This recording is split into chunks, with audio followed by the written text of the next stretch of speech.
It's odd, isn't it? How in these nautical novels of yore, how often the sea captain triumphs, fighting the beasts of the deep and slaying them, winning famous victories and untold riches. Well, this is Krakenory, and here, in the lair of the beast, it's time to change the narrative. Unleash monstrously mighty tentacles and terrifying typhoons, and celebrate the mighty ocean as it devours the hearts, minds, and souls it deserves. I'm Iwan Rheon, and this is Krakenory, Episode 3, where the sea bites back. Strap yourselves in, because this one is not going to be kind.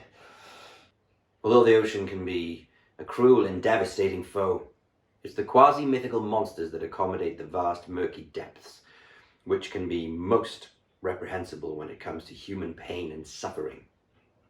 Stepping once more into the breach of Jules Verne's classic 20,000 Leagues Under the Sea, a Krakenory favourite, we yearn once more for the return of the true master of the deep. Step forward, the devilfish. Or in modern parlance, the Kraken himself.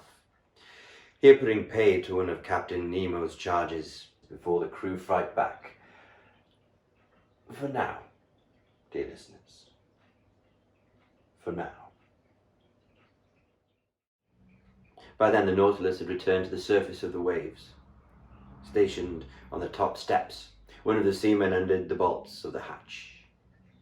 But he had scarcely unscrewed the nuts when the hatch flew up with tremendous violence, obviously pulled open by the suckers of a devilfish's arm.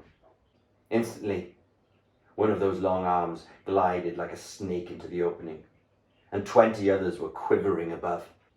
With a sweep of the axe, Captain Nemo chopped off this fearsome tentacle, which slid, writhing down the steps. Just as we were crowding each other to reach the platform, 2 more arms lashed the air, swooped on the seaman stationed in front of Captain Nemo, and carried the fellow away with irresistible violence. Captain Nemo gave a shout and leapt outside. We rushed after him. What a scene! Seized by the tentacle and glued to its suckers, the unfortunate man was swinging in the air at the mercy of this enormous appendage. He gasped, he choked, he yelled, "Help! Help!" These words, pronounced in French, left me deeply stunned.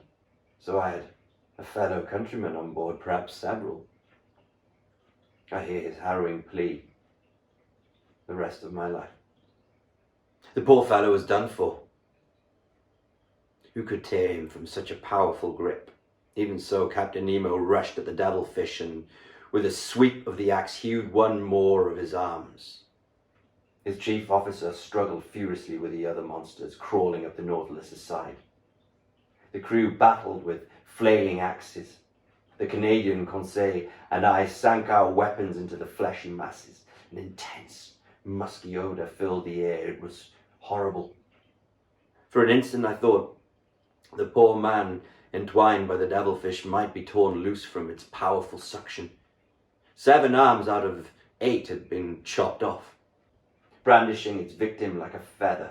One lone tentacle was writhing in the air.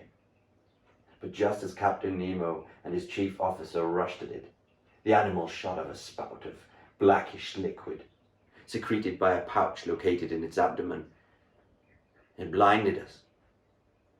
When this cloud had dispersed, the squid was gone. And so was my poor fellow countryman. What rage then drove us against these monsters? We lost all self-control. 10 or 12 devilfish had overrun the Nautilus's platform and sides. We piled helter-skelter into the thick of these sawed-off snakes, which darted over the platform amid waves of blood and sepia ink. It seemed as if these viscous tentacles grew back like the many heads of Hydra.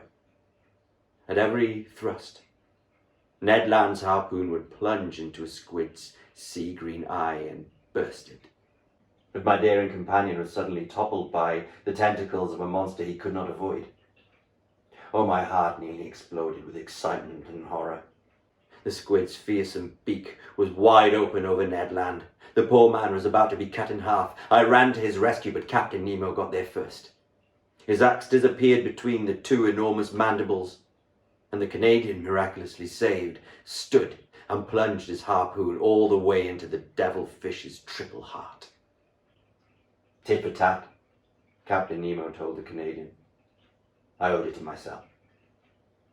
Ned bowed without answering him. The struggle had lasted a quarter of an hour. Defeated, mutilated, battered to death, the monsters finally yielded to us, then disappeared beneath the waves. Red with blood, motionless by the beacon, Captain Nemo stared at the sea that had swallowed one of his companions, and large tears streamed from his eyes. This has been Krakenory Episode 3 with me, Iwan Rheon. Make sure you tune in next week, if you dare.